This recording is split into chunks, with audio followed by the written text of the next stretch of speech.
우리 이 시간 같이 보실 하나님의 말씀은 신약 성경 에베소서입니다. 에베소서 4장 1절에서 12절까지 같이 보시겠습니다. 에베소서 4장 1절에서 12절까지 보시겠습니다. 우리 한 절 한 절 같이 교독하시겠습니다. 그러므로 주 안에서 갇힌 내가 너희를 권하노니 너희가 부르심을 받은 일에 합당하게 행하여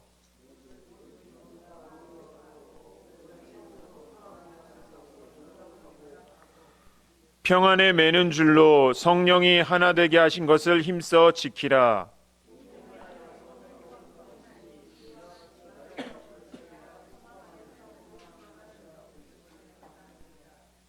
주도 한 분이시요 믿음도 하나요 세례도 하나요.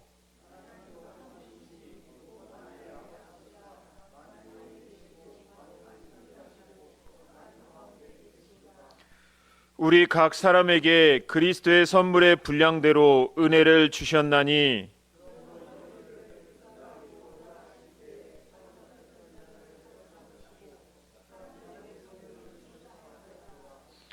올라가셨다 하였은즉 땅 아래 낮은 곳으로 내리셨던 것이 아니면 무엇이냐.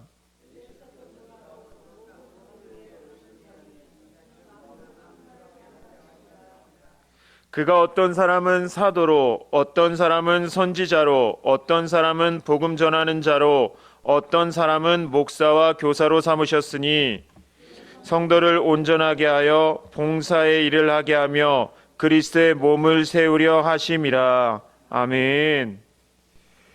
우리 옆 사람에게 이렇게 인사를 해주셨으면 좋겠습니다. 이 추위를 뚫고 오신 당신은 승리하신 분입니다.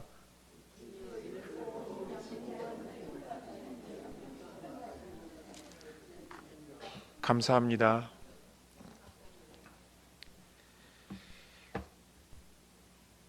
교회에는 여러 가지 특성이 있습니다. 그 여러 가지 특성 중에 하나는 바로 통일성이다라고 하는 것입니다. 복잡하게 얘기해서 통일성이라는 말을 사용했지만 간단하게 말하면 교회는 하나가 된 공동체다라는 것입니다. 이것을 성경에서는 한 몸이 되었다라고 표현을 합니다. 에베소서 1장 23절에 보게 되면 교회는 그의 몸이니 만물 안에서 만물을 충만하게 하시는 이의 충만함이니라 라고 말씀합니다. 그러니까 교회가 왜 하나가 되느냐? 한 분이신 그분을 우리의 머리로 삼고 살아가기 때문에 교회는 하나다라고 이야기를 하고 있는 것입니다. 손이 따로 있고 다리가 따로 있고 손가락이 따로 있지만 이 모든 것이 하나가 될 수 있는 이유가 한 머리 밑에 있기 때문입니다. 그렇다면 교회는 그의 몸인이라고 하는 그는 과연 누굴까요? 바로 우리 주 예수 그리스도십니다. 그래서 우리는 서로 생각도 다르고 사는 모습도 다르지만 사는 지역도 다르지만 사는 수준도 다르지만 살아왔던 환경도 다르지만 우리가 왜 어떻게 하나가 될 수 있느냐? 우리 안에 계신 예수님 때문에 우리는 하나가 되었다라고 우리는 말을 할 수가 있는 것입니다. 그래서 우리는 서로를 바라볼 때에 우리 나를 바라보고 옆에 있는 성도들을 바라볼 때에 내 안에 있는 예수님 또 내 앞에 있는 그 상대방의 안에 있는 그 예수님을 바라보고 그 예수님 때문에 그 예수님으로 말미암아 그 상대방을 우리는 존귀하게 여겨줘야 하는 것입니다. 그러나 예수님이 없을 때에는 우리는 결코 하나가 될 수가 없습니다. 왜냐하면 우리는 예수님이라는 공통분모 외에는 우리가 서로 공유할 수 있는 것이 거의 없을 것이기 때문입니다. 세상의 어떤 동호회나 이런 모임들을 보십시오. 어떠한 지역의 사람들이 모이는 이유는 무엇입니까? 어떤 공통된 관심사가 있기 때문에 모인다는 것입니다. 예를 들면 게임 동호회, 게임을 좋아하는 사람들끼리 모이는 동호회입니다. 또 등산 동호회, 이 등산을 좋아하는 사람들끼리 모이는 곳이 바로 등산 동호회인 것처럼 우리 교회가 사람들이 성도들이 하나로 모여서 이런 공동체를 이루는 이유는 바로 우리 자신도 아니요, 우리가 가진 어떤 그 환경도 아니요, 나의 지식도 아니요, 나의 능력도 아니요, 오직 우리의 머리 대신 예수님 한 분 때문에, 그 예수 그리스도라는 공통분모 때문에 우리는 하나가 되어 믿음의 길을 같이 걸어가고 있다라고 하는 것입니다. 그래서 우리는 한 가족입니다. 예수님 안에서 한 가족이고 같은 믿음의 길을 걸어가는 인생의 영적인 동역자다라고 우리는 말을 할 수가 있는 것입니다. 그래서 사랑하는 우리 모든 복음의 빛 교회 성도 여러분, 우리는 예수로 말미암아 구원받은 사람들이고 예수님 안에서 하나가 된 공동체를 이루어가는 사람들입니다. 그래서 예수님 때문에 예수님을 바라보고 예수님이 나를 사랑하신 것처럼 옆에 있는 동역자들도 서로 사랑으로 하나가 됨으로 이 믿음의 길을 걸어가시는 우리 모든 성도님들 되시기를 주님의 이름으로 축원을 드립니다. 오늘 본문 속에 보게 되면 우리 구원받은 성도들 한 사람 한 사람을 뭐라고 표현을 하냐면은 부르심을 받은 자라고 표현을 합니다. 에베소서 4장 1절에 보게 되면 이렇게 말씀합니다. 그러므로 주 안에서 갇힌 내가 너희를 권하노니 너희가 부르심을 받은 일에 합당하게 행하여 라고 말씀합니다. 우리가 하나님께 부르심을 받았는지 어떻게 알 수 있을까요? 우리는 누군가가 누구를 불렀을 때 누구누구야, 목사님이 널 부르셔, 누구누구야, 장로님이 널 부르셔, 한번 가봐 라고 우리는 이렇게 이야기를 합니다. 그렇다면 우리는 어떤 예수님의 어떤 목소리로 분진아 나와봐라 이렇게 육성의 음성을 들은 적은 없습니다. 그런데 성경은 우리 한 사람 한 사람을 하나 그리스도로 부르심을 받은 자라고 표현을 합니다. 그 증거가 과연 무엇일까요? 그게 바로 믿음입니다. 우리 성도님들 한 분 한 분의 마음속에 예수 그리스도가 나의 구주시다는 믿음이 있으시다면 그것이 주님이 나를 부르셨다는 증거가 됩니다. 그래서 우리 예수 믿는 모든 사람들은 다 같은 증거를 가지고 살아가는 사람들입니다. 같은 증거가 있기 때문에 같은 약속을 받은 사람들이기 때문에 우리는 부르심을 받은 공동체로 믿음의 길을 걸어가는 것입니다. 그래서 에베소서 4장 4절에서 5절에 보게 되면 이렇게 말씀합니다. 몸이 하나요 성령도 한 분이시니 이와 같이 너희가 부르심의 한 소망 안에서 부르심을 받았느니라. 주도 한 분이시요 믿음도 하나요 세례도 하나요 라고 말씀합니다. 우리의 머리 대신 예수님이 한 분이 아니라 만약에 여러분이시다라고 한다면 우리는 하나가 될 수가 없을 것입니다. 그런데 우리의 믿음의 대상이신 예수님이 한 분이시다라고 하는 것은 우리는 그분 안에서 같은 길을 걸어가는 사람, 같은 공동체다라고 이야기를 하고 있는 것입니다. 그래서 오늘은 우리 이 본문을 통하여 부르심을 받은 우리가 이 땅에서 어떻게 살아가야 되는지 한 3가지 정도로만 한번 살펴보도록 하겠습니다. 첫 번째는 부르심을 받은 자라면 부르심을 받은 일에 합당하게 행하면서 살아가야 된다는 것입니다. 조금 전에 우리가 에베소서 4장 1절을 읽었는데요. 우리 다시 한번 같이 읽어보시겠습니다. 시작.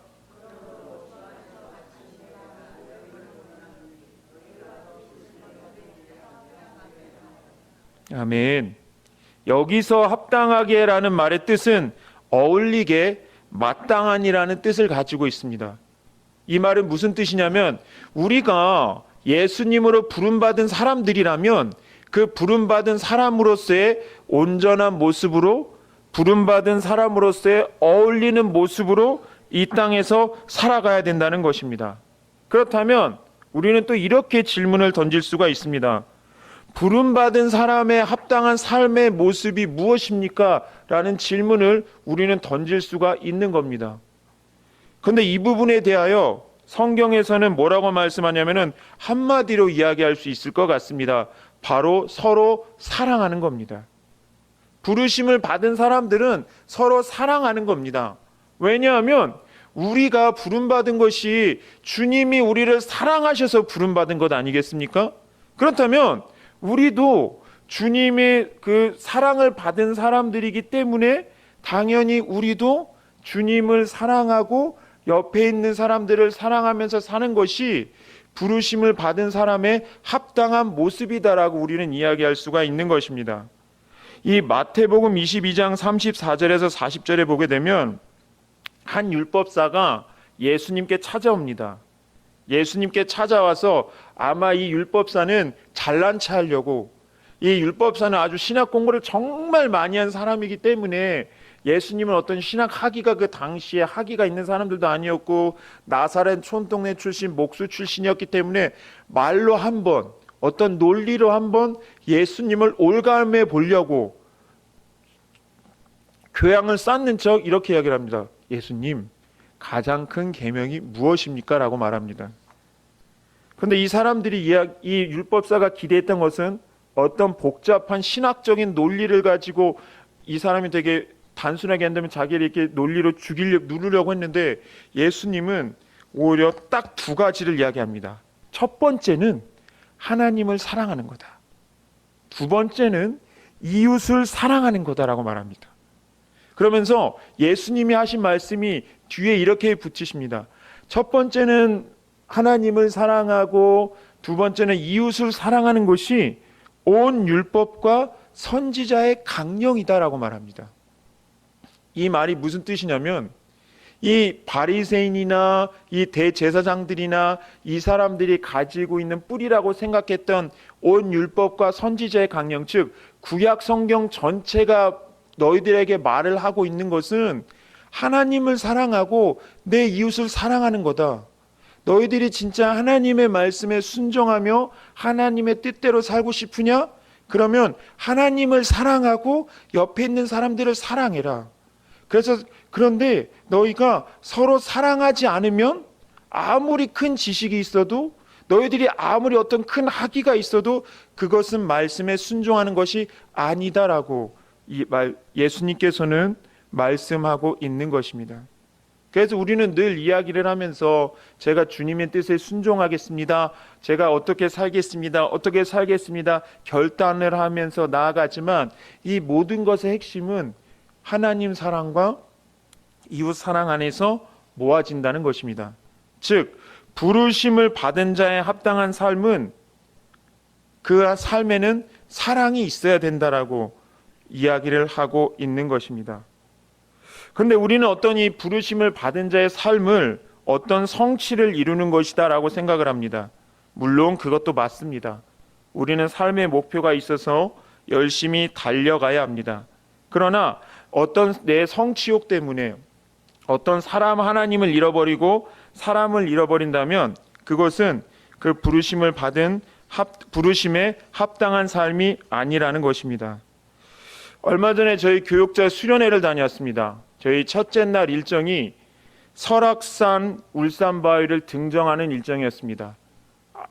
쉬지 않고 걸어가 보면 한 2시간 정도 걸릴 것 같은 거리였는데 저하고 담임 목사님하고 우리 피간사님하고 셋이서 이제 그 평지를 걸어가기 시작했습니다. 평지에 걸어갈 때는 그냥 뭐 서로 웃으면서 담소를 나누면서 이렇게 걸어 올라갑니다. 그런데 어느 타이밍에서부턴가 그 평지가 없어지고 험한 바위를 걸어 올라가는 거기서부터 이제 그 평소에 체력이 어땠느냐가 나눠지는데 제가 한참 뒤처지는 겁니다. 그래서 너무 힘들어가지고 처음에는 막 열심히 농담하다가 말 없이 그냥 표정 죽어가가지고 올라가는데 피간사님이나 우리 목사님께서는 저 앞에까지 올라가는 겁니다. 그래서 저한테 이제 빨리 오세요 하는데 제가 농담으로 저는 틀렸습니다. 절 버리십시오. 저를 버리시고 빨리 울산바에 올라가십시오. 진짜로 그렇게 이야기를 했습니다. 그런데 목사님이 저를 이러 올라가다가 제가 어느 시점 올 때까지 기다려 주셨다가 또 올라가시고, 기다려 주셨다가 또 올라가시고, 기다려 주셨다가 또 올라가다가 결국에는 저도 그 울산바위까지 올라갔습니다. 근데 그 울산바위까지 올라가니까 그 울산바위에서 내려다보는 그 속초 시내, 이런 시내가 얼마나 아름다웠겠습니까? 얼마나 아름다운지, 와, 진짜 잘 올라왔다라고 생각이 들었습니다. 근데 만약에 제가 없었으면 우리 피간사님이나 목사님은 되게 빨리 올라갔을 겁니다.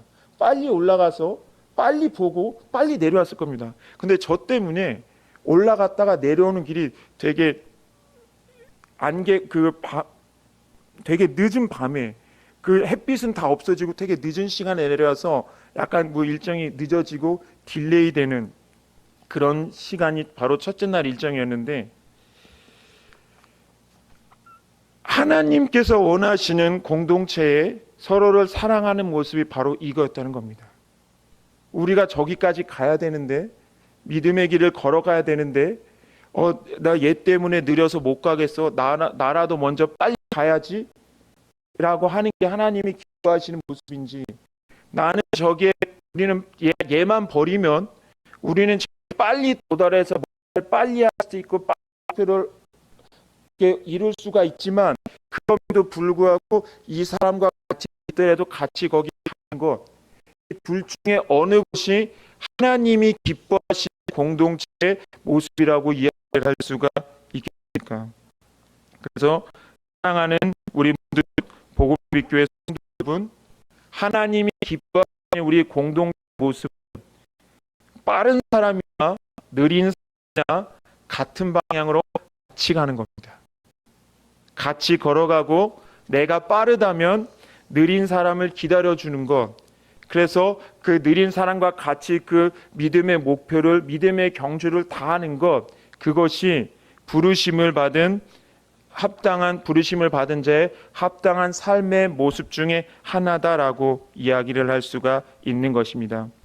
그래서 사랑하는 우리 모든 복음의 빛 교회 성도 여러분, 우리 한 성도 한 성도를 바라볼 때에 누군가는 많이 답답하고 누군가는 많이 어려워 보이고 힘들어 보이지만, 그래도 하나님이 서로 이루라고, 공동체를 이루라고 보내주신 한 동역자이니 같이 하나가 되어 믿음의 길을 걸어가시는 은혜가 있으시기를 주님의 이름으로 축원을 드립니다.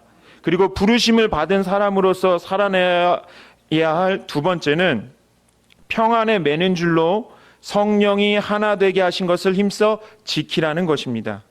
에베소서 4장 3절에 보게 되면 평안에 매는 줄로 성령이 하나 되게 하신 것을 힘써 지키라라고 말씀합니다. 우리 예수 믿는 사람들이 그리스도 안에서 하나가 되는 것을 가장 싫어하는 존재가 누굴까요? 바로 사단입니다. 우리가 하나님과 연합하는 것을, 우리가 그리스도와 연합하는 것을, 우리가 임마누엘의 삶을 사는 것을 가장 싫어하는 존재는 바로 사단입니다. 왜냐하면 우리가 하나님과 멀어지면 사단은 우리를 마음대로 할 수가 있기 때문입니다. 한 영혼이 이 복된 공동체에서 멀어지면, 이 복된 공동체를 만약에 떠난다라고 한다면 사단은 그 영혼을 마음대로 요리할 수가 있기 때문입니다. 그래서 우리가 어떻게 하나가 되었는지를 생각하고 그 하나가 되게 하신 그 은혜를 잃지 않도록 우리는 굳게 지켜야 된다라고 사도 바울은 우리에게 이야기를 하고 있는 것입니다. 한번 이렇게 생각해 보셨으면 좋겠습니다. 우리가 솔직히 얘기를 해보시면, 우리가 싸우기가 쉽습니까? 사랑하기가 쉽습니까? 우리가 품어주기가 쉽습니까? 아니면 밀어내기가 쉽습니까? 밀어내기가, 내 마음을 따라간다면 밀어내는 게 너무 쉽더라고요. 싸우는 게 너무 쉽더라고요. 쟤는 나를 반대, 싸우는 게 너무 쉬운 거예요. 그런데 사도 바울은 아니야, 지켜야 돼. 주님이 하나 되게 하신 것을 지켜야 돼. 그래야 이 믿음의 길을 끝까지 안전하게 걸어갈 수 있어라고 이야기를 하고 있습니다. 그렇다면 성령이 하나 되게 하신 것을 힘써 지키라라고 하는 말은 과연 무엇일까요? 세 가지를 이야기할 수 있습니다. 내가 겸손하면 지킬 수 있다는 겁니다. 내가 나보다 남을 높게 여기고 나를 낮게 여겨서 내가 낮은 자리에서 다른 사람을 섬기는 자세에 있다라고 한다면, 내 생각과 저 사람의 생각이 달라도 나보다 저 사람이 더 나으니 당연히 나는 이 사람을 높여줄 수가 밖에 없다는 겁니다. 그런데 그게 반대가 된다고 한다면, 내가 나를 높이려고 한다면, 내 말이 다 맞아 내가 나를 높이려고 한다면 필연적으로 우리는 다른 사람과 벽을 질 수밖에 없다는 겁니다. 그런데 이렇게 생각해 보셨으면 좋겠습니다. 우리 서로가 서로를 높인다면 우리 모두가 다 같이 높아지는 것 아니겠습니까? 만약에 내가 나를 높이면 내 인생에서는 나만 높여주지 나보다 다른 사람들은 다 낮추는 건데, 내가 남을 높이면 또 그 사람도 나를 높여주면 우리는 모두가 다 높여짐을, 은혜를 누린다는 겁니다. 그래서 내가 겸손한 것은, 내가 낮아지는 것은 내가 다른 사람들보다 손해보는 자리로 가는 것이 아니라 우리 모두가 다 높아지는 자리로, 그리스도 안에서 높아지는 자리로 가는 것입니다. 그래서 겸손함으로 하나님이 하나 되게 하신 것을 힘써 지키시는 은혜가 있으시기를 주님의 이름으로 축원드립니다. 또 한 가지는 이 하나 되게 하신 것을 지키기 위해서는 뭐가 필요하냐? 오래 참는 것이 필요하다는 겁니다. 아마 내 생각과는 많이 다른 사람들이 내 주위에 있을 수도 있습니다. 그러나 만약에 만약에 하나님이 우리를 향하여 참지 않으셨다면, 우리를 향하여 길이 참지 않으셨다면 우리는 이 자리에 있을까요? 만약에 지금 이 순간에 우리 자신 한 사람 한 사람을 바라봤을 때 하나님이 나를 향하여, 주님이 나를 향하여 참지 않으셨다면, 그냥 율법대로 내가 예전에 너한테 이렇게 말했지, 너 분명히 이랬어, 너 이제 끝났어, 이러시는 분이라면 우리가 이 자리에 있었겠습니까? 그러니까 주님이 우리를 향하여 오래 참으신 것처럼 우리도 오래 참는 겁니다. 근데 이 오래 참는 게 너무나도 힘듭니다. 내 힘으로는 안 됩니다. 그래서 우리는 은혜가 필요한 사람들입니다. 그리고 세 번째는 온유한 마음입니다. 온유해야 하나 되게 하신 것을 힘써 지킨다라고 말하는 겁니다. 지킬 수 있다라고 말하는데, 이 온유라는 말의 뜻은 어떤 단순하게 부드럽다는 뜻을 가진 것이 아니라 길들여지다라는 뜻을 가지고 있습니다. 우리가 처음에 반려동물을 데리고 집안으로 데리고 왔을 때 이 반려동물을 이제 주인의 뜻에 맞게 훈련시키는, 길들이는 기간이 있지 않습니까? 근데 그 길들이는 기간이 지나고 나면 그 주인의 뜻에 순종하는 강아지가 됩니다. 이 온유라는 말은 바로 그겁니다. 길들여진다는 겁니다. 처음에는 하나님의 뜻에 반항하던 내 자신이 하나님의 뜻에 순종함으로 훈련되어지는 것. 그래서 저 사람은 참 온유합니다라는 말의 뜻은 저 사람은 하나님의 뜻에 순종하는 사람입니다라는 겁니다. 하나님의 뜻을 기쁨으로 즐거이 순종하는 사람입니다. 훈련된 사람입니다 라고 우리는 이야기를 하고 있는 것입니다. 그래서 성경에도 모세는 온유함이 지면의 모든 사람보다 승하다라고 하는 이 말은, 모세가 겪었던 이 광야 40년 동안 하나님 앞에 순종하는 훈련을 했기에 모세는 순종의 사람이 되었고, 그런 모세를 향하여 모세는 참 온유한 사람입니다 라고 이야기를 할 수가 있는 것이죠. 그래서 이 온유함은 사랑하지 못하는 내가 하나님이 나에게 사랑하라고 하시니, 또 하나님이 나를 사랑하셨으니 사랑하지 못하는 내가, 누군가를 품지 못하는 내가 품는 훈련을 하는 것, 사랑하는 훈련을 하는 것, 그래서 하나님이 기뻐하시는 모습이 되는 것, 이것이 바로 온유함이다라는 것입니다. 그래서 이 세 가지를 통하여 서로 용납함으로 우리 안에 평안의 매는 줄이 견고하게 만들어진다는 것입니다. 내가 사랑해야지 결심만 갖고 되지는 않습니다. 그래서 사랑하는 우리 모든 복음의 빛교회 성도 여러분, 겸손, 오래 참음, 이 온유함으로 하나님께서 말씀하신 이 하나 되게 하신 것, 그리스도 안에서 하나 되게 하신 이 사랑의 끈을, 이 복된 공동체를 굳게 지키면서 살아가시는 우리 모든 성도님들 되시기를 주님의 이름으로 축원을 드립니다. 그리고 마지막으로 부르심을 받은 자로서 살아야 할 세 번째 모습은 각 사람에게 주신 은사대로 사랑을 해야 된다는 것입니다. 에베소서 4장 11절에 보게 되면 그가 어떤 사람은 사도로, 어떤 사람은 선지자로, 어떤 사람은 복음 전하는 자로, 어떤 사람은 목사와 교사로 삼으셨으니 라고 말씀합니다. 우리 모두가 다 같은 달란트를 갖고 살지는 않습니다. 하나님께서 주신 달란트와 봉사는 중요한 달란트, 사소한 달란트는 없습니다. 하나님 나라의 확장을 위해서 모든 달란트가 다 필요한 것입니다. 옛날 우리나라 조선시대에는 산업공상이라는 문화를 가지고 직업에 귀천이 있다라고 여기던 시대였습니다.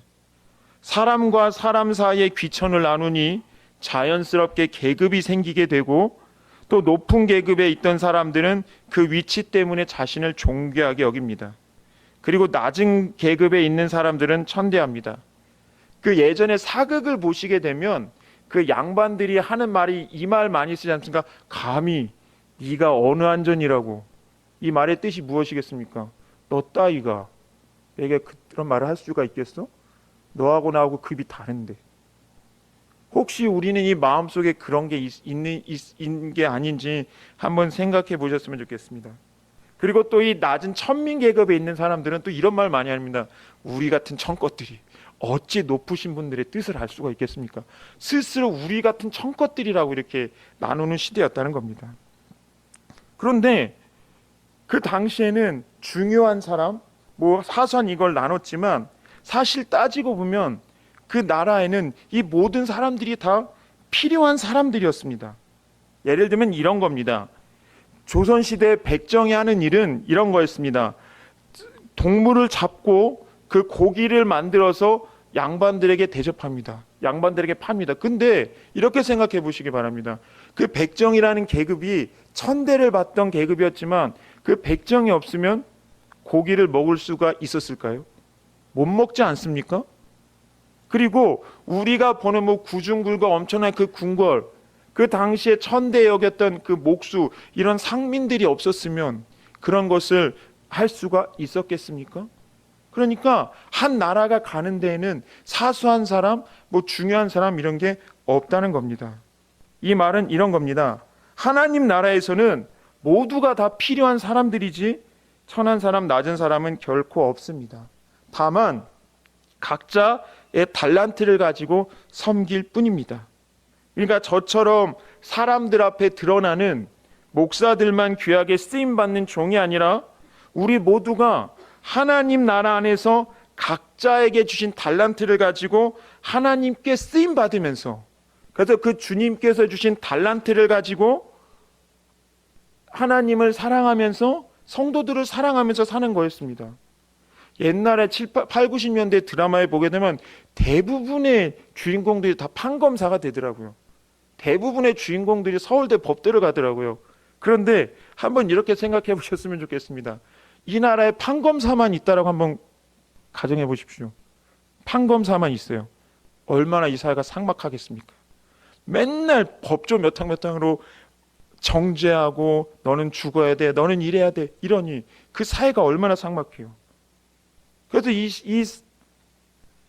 시대에, 이 사회에 어떤 개그맨들 같은 연예인들이 있어서 우리 팍팍한 삶의 현실 속에서도 개그 프로를 보면서 잠시 그 현실을 잊고 기뻐하고, 또 어떤 한 드라마를 통해서 내 마음이 힐링을 얻는, 그러니까 이 모든 것들이 다 필요한 겁니다. 사소하고 중요한 건 없습니다. 하나님 나라의 원리가 바로 이렇습니다. 그런데 세상은 왜 이렇습니까? 이 하나님 나라의 원리가 깨졌기 때문입니다. 그래서 사랑하는 우리 모든 복음의 빛 교회 성도 여러분, 저에게도 주신 달란트가 있고 우리 각자에게 주신 달란트가 있습니다. 하나님께서 쓰임받는 그 쓰임의 자리가 각자에게 모두가 다 있습니다. 그래서 나는 요거밖에 안 되는데 저 사람은 저렇게 귀하게 쓰임받네? 라는 생각 갖지 않으시기 바랍니다. 하나님이 내게 이 믿음의 분량을 주셨고 하나님이 내게 이 달란트를 주셨으면 나는 이 하나님 앞에서 이것을 가지고 쓰임 받는 거야 라고 하시면서 이 믿음의 길을 걸어가시는 우리 모든 성도님들 되시기를 주님의 이름으로 축원을 드립니다. 로마서 12장과 고린도전서 12장 은사장이라고 불리는 그 내용들을 보게 되면 목사, 사도, 선지자, 방언해내는 사람, 능력 행하는 사람, 병 고치는 사람만 있는 것이 아니라 위로하는 자, 가르치는 은사, 이 모든 것들이 다 교회를 건강하게 세우는 은사 안에 들어가 있습니다. 내게 주신 은사로 쓰임 살아가면 되는 겁니다. 우리 정미자매처럼 찬양으로 피아노로 하나님께 영광 돌리는 달란트를 가진 봉사자가 있다라고 한다면, 또 찬양으로 영광 돌리는 우리 솔트 찬양팀, 에바다 찬양팀이 있고, 또 우리 성도들의 그 예배를 드리고 난 후에 육적인 허기를 채워주기 위한 봉사자분들이 계시고, 이 모든 것들이 다 하나님 나라를 확장하는 데 필요한 직분들인 겁니다. 그래서 내게 주신 것을 가지고 기쁨과 감사함으로 주님을 섬기시면서 또 그것 내게 주신 달란트를 가지고 우리 옆에 있는 성도들을 사랑하면서 나아가시는 우리 모든 성도님들 되시기를 주님의 이름으로 축원을 드립니다. 우리 시간